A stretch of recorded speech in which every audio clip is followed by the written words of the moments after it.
Well, welcome everybody, and a warm welcome, and my thanks to turning out on a Friday afternoon in the run-up to Christmas. I know there's lots of other things to do, but let me give you a warm welcome on behalf of the Office of Living Victoria. I'm Mike Waller, the acting CEO of the Office of Living Victoria, and I also had the privilege to chair the rather long-winded name Living Victoria Ministerial Advisory Council, which we all shorten to MAC for short, a lot of whose work actually underpinned major elements of the Living Victoria policy that OLV is now delivering. Just one normal piece of housekeeping, in fact two, if you haven't already, could you turn your phones onto silent? I've just checked mine and I've managed to do that. Secondly, the emergency exits are immediately behind you, and the usual facilities are around to the right for anybody who needs to use them. So a little bit of introduction. Earlier this week, and there may be some of you, a number of you who were there, we actually began the journey with the Living Victoria policy implementation with the opening of the fund for registrations of interest. And we did that by bringing together a number of key organisations and senior stakeholders in those organisations at a function last Monday. I've got to say, it was certainly from the Minister's point of view and my point of view, it was pleasing to see the degree of engagement by a whole range of organisations in terms of the underlying purposes of the reforms. Particularly, I think, given that this has been quite a long journey, even getting to where we are now. I think the Minister and I were very grateful for the support, and I'm gratified by the turnout, as I said this afternoon, to talk about the next stage of the journey. And this information session is very much about that. It's about charting the way forward in an important element of what OLV has to deliver on behalf of the government. So the purpose of what we're trying to do today is to explain the role of OLV in relation to the overall policy approaches that the government has brought together under the Living Victoria banner, explain the fund, the Living Victoria Fund, provide some technical details of how it's going to operate, and when we get to that point, I'll hand over to Amanda Cornwall, who will be giving you a briefing on that about process. Share some thoughts on the type of projects that we're going to deal with, and most importantly, probably from your point of view, have an open question and answer session. We'll do our very best today to answer your questions, and I suppose I should just make the point that we're going to have to do that in the context of the probity requirements around the spending of taxpayers' money, which means that we need to act in a fair and open and transparent manner with anybody who's seeking funds, and therefore we need, for any questions, to actually ensure everybody who's a potential applicant has the same answers and has access to the same information. Where we'll have to take some more difficult questions, some curly ones on notice, what we'll do is take those away and put the answers on our website. The main presentation today that I and Amanda will be given will be filmed, and that again is in the interests of transparency and openness. A copy of that video will be put on the website, so anybody who can't make it to either of the information sessions can access this to access the videos to understand the context. And the key questions that come up today will be captured. Again, we're making a transcript of that, and that's why I'm going to ask you, when you do ask questions later on, to wait until you get a mic so we can actually get down your question. If the mic's not working, I'll summarise it, and then we'll take account of those questions, and again we'll summarise our answers and put them on the website. So the whole idea is to get as much information out there as possible. Now, the focus of the conversation on Monday was very much on the strategic issues. As I've sort of indicated, today it's more about the detail of the fund from the viewpoint of those interested in applying, who I assume is virtually everybody in this room. But before I get on to that, I think, given that not everybody, I think, in the room was there on Monday, I might go back to a bit of the rationale behind the fund. And in doing so, I'm going to walk through what the Living Victoria policies will mean in terms of changes to some of the key elements of the water services system in Victoria, and importantly, the links through to other critical parts of the way we manage and plan our cities and towns. Because fundamentally what the Living Victoria MAC found was that in many senses water is not fully reflected in the way we think about the future development and growth of our towns and cities. And that actually foregoes some great opportunities that people like you in the room can actually bring to communities. I'm also going to talk briefly about the whole way OLV intends to go about its business. I think many of you on the way in, or certainly on the way out, will have access to our information pack, and in there is the OLV's first business strategy. But I'm going to touch a bit on the contents of that as I go through, because that I think helps set the context for you when you're thinking about registering your registration of interest. Before I get on to talk a little bit about this, I'm just going to play a video, a short video, I would stress it's short, which actually in a sense picks up some of the key themes and in a sense reflects what the Minister for Water on behalf of the government is saying to us all as policymakers, administrators in the water system in terms of what is expected of us.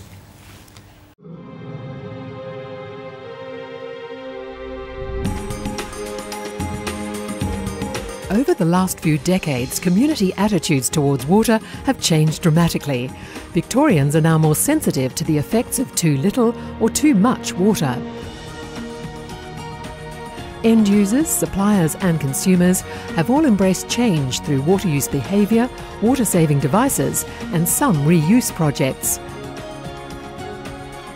At the same time, billions of dollars has been spent attempting to build in water supply security, including dams, pipelines and desalination to augment supply. But our water system is highly dependent on the external environment. Our cities will be vulnerable to stark changes and an end state where we could end up having too little or too much. The Office of Living Victoria was established because the Victorian government recognises there is a better way. It's time we started thinking about the whole water cycle. We can significantly improve the security of Victoria's water cycle if we take full advantage of water sources within our urban catchment. These include rainwater, stormwater and recycled wastewater. Hi, I'm Peter Walsh, Minister for Water. The Victorian Government recognises the community expects its leaders to meet critical issues like the urban water cycle head on. And we are. We know this is a big challenge, but we expect everyone to play their part. Make no mistake, the government is committed to this reform. This is why we established the Office of Living Victoria, to lead our state, the water industry, the private sector and the community through the change, and we have committed $50 million to the Living Victoria Fund. The Living Victoria Fund will help drive tangible change and significantly improve the security, resilience and flexibility of our water system. The fund will support projects across the state. The Office of Living Victoria will partner with organisations undertaking these projects to drive and implement innovation in integrated water cycle management. To lead this important process of change, we are now looking for transformative projects from local councils, sporting groups, community organisations, education institutions and industry stakeholders. Expressions of interest must be innovative and improve the way our urban environment and water systems are designed and managed. The Living Victoria Fund is a key initiative of Living Melbourne, Living Victoria policy. For more details and an application pack, please visit the OLV website www.olv.vic.gov.au. The reform process is a significant shift from traditional thinking, and I know it will take time. I look forward to your input, involvement and support as we take on this critical challenge together.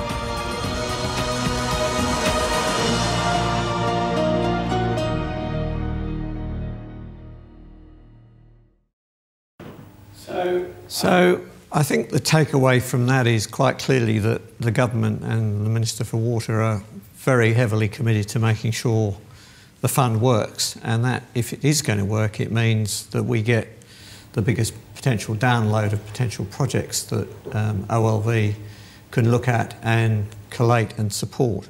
And I'll come back to that in a minute, and we'll obviously get into more detail about that in the Q&A session.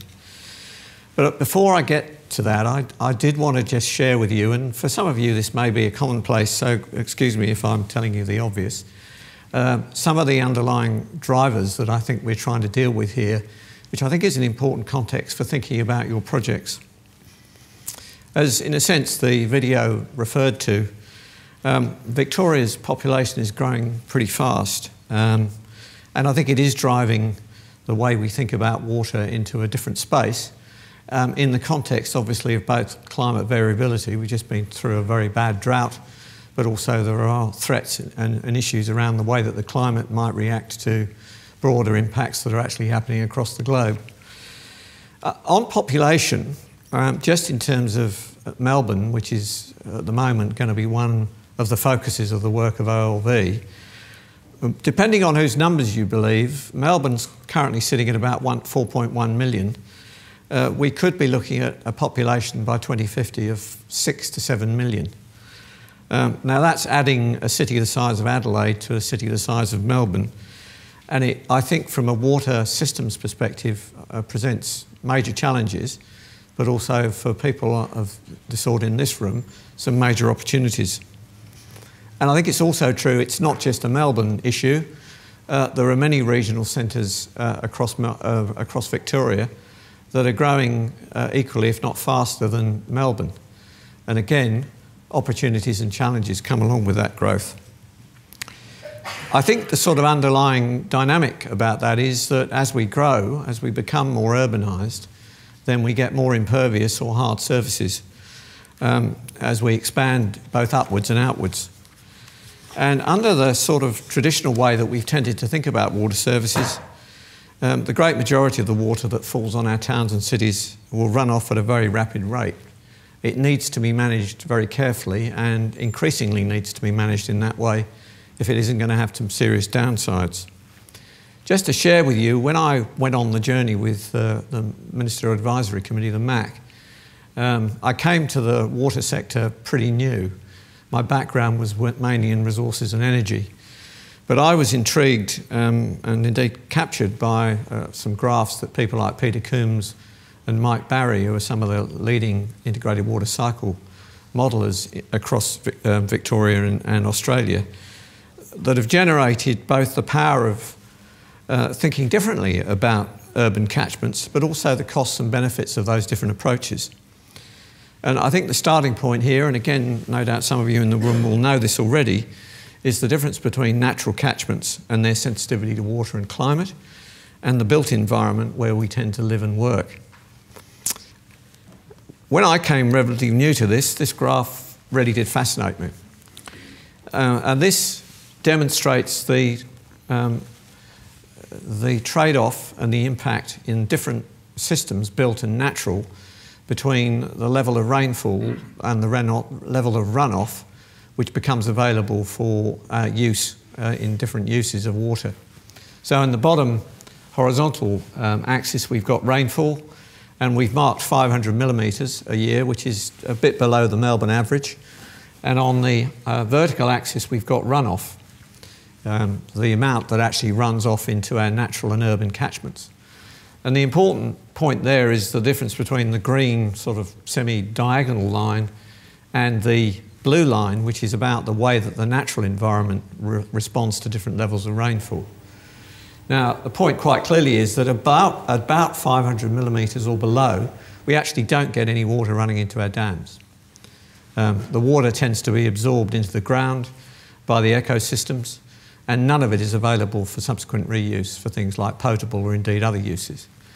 That's very different from our urban environment, where there is always runoff. It doesn't matter how much water there is, whether it's 0 to 250 or 250 to 500. There is always runoff that could or should be captured. Now, given that we've seen one major drought in the last 10 years, and the chances are there'll be another one coming down the pike at us soon, the difference in those dynamics, I think, is very important for us. In virtually any condition whatsoever, if we're clever about the way that we manage water in our cities, we do have access to significant amounts of water. The traditional default way, however, in which we tend to manage and design our cities has allowed most of that water, in the case of Melbourne, 400 to 500 gigalitres of water a year, to go straight out into our waterways and bays. And on this chart, in a sense, the shaded area is the opportunity cost of not capturing that. If we don't capture that runoff, then it does go into the bays and waterways, and in the process actually does a lot of damage. Now, I think, one of the ways of thinking about this is a follow-up diagram from the Coombs and Barry analysis, which is the trade-off between the level of runoff in an urban environment and the impact on waterways and bays. On the left-hand side, as you're looking at the graph, you have the effective impervious areas. The bigger the city, the higher the level of impervious areas. And on the right-hand side, the health of our waterways. They're clearly qualitative considerations on the right-hand side, but they're backed up by some careful analysis. The traditional way gives us this really quite perverse trade-off that we're confronting. If we don't control the runoff, then we get much worse outcomes in terms of our bays and waterways. But in addition to that, we pay prices in other areas. We get increased flooding, which under business as usual, the only we control that is sort of inexpensive end-of-pipe infrastructure investments. And if we don't control that properly, we end up with damage to buildings, higher insurance costs, and at its worst, threat to life. This approach also accelerates the requirement for the augmentation of potable water sources. Modelling by the water authorities, for example, for the Melbourne water supply and demand strategy, suggested that if we go on in the current way in terms of thinking about that kind of way of the world, we're going to need 2 more major desalination plants between now and 2050. And as all of us will know who are starting to pay our water bills from next year, they don't come cheap. But it will also require, even setting aside desalination, it will require putting in enormous amounts of money in the form of infrastructure for stormwater management, sewers and waste treatment plants into our water system. And again, that will run into the billions and billions of dollars. It's very expensive. And the final thing is that by letting all that water go out into the bays and waterways, we do forego an important opportunity to protect and generate amenity in the form of greener suburbs, lower heat island effect.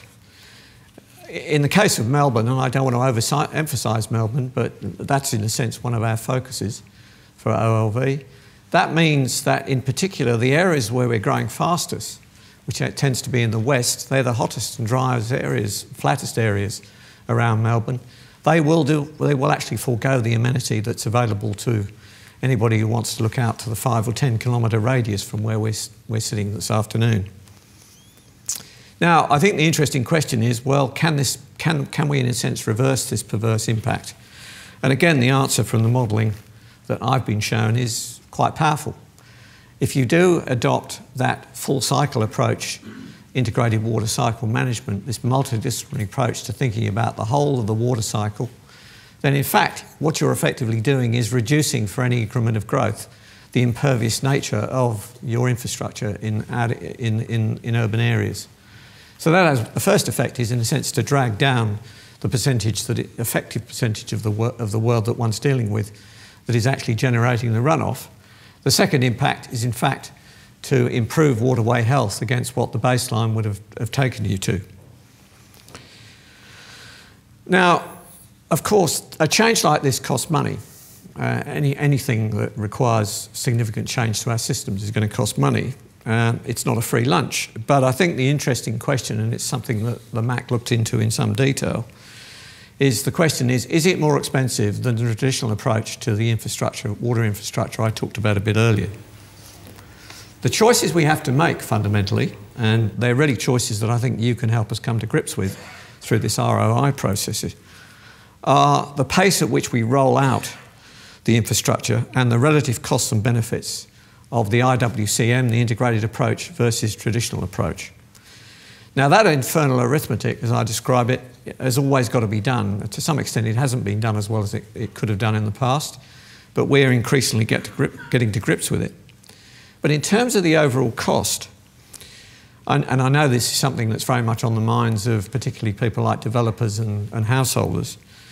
The question, well, will this approach, the integrated approach that we're trying to promote, going to cost more or indeed will it slow down the development of Melbourne or other towns and cities? I think both the modelling of the MAC and practical experience suggest that the answer to those questions is no.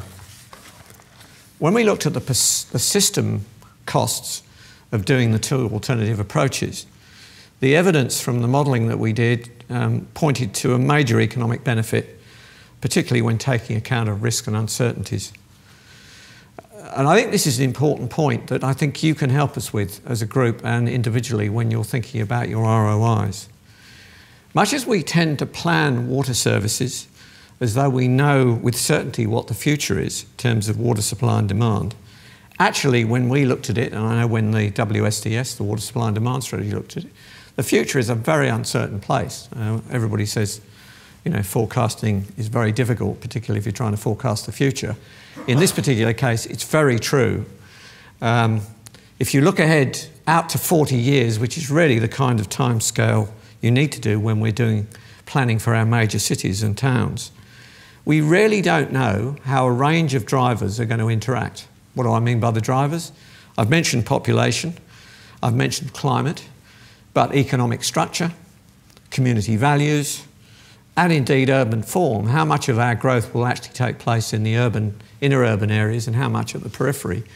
We can make assumptions about it, but in practice we don't actually know with any certainty whatsoever beyond about a 5 to 10 year time frame how those individual vectors of change will actually evolve. And if you put them all together, you end up with a very uncertain future. And this graph, I think, is a very powerful example of it. This came out of the MAC modelling. There was a similar one done by the WSDS.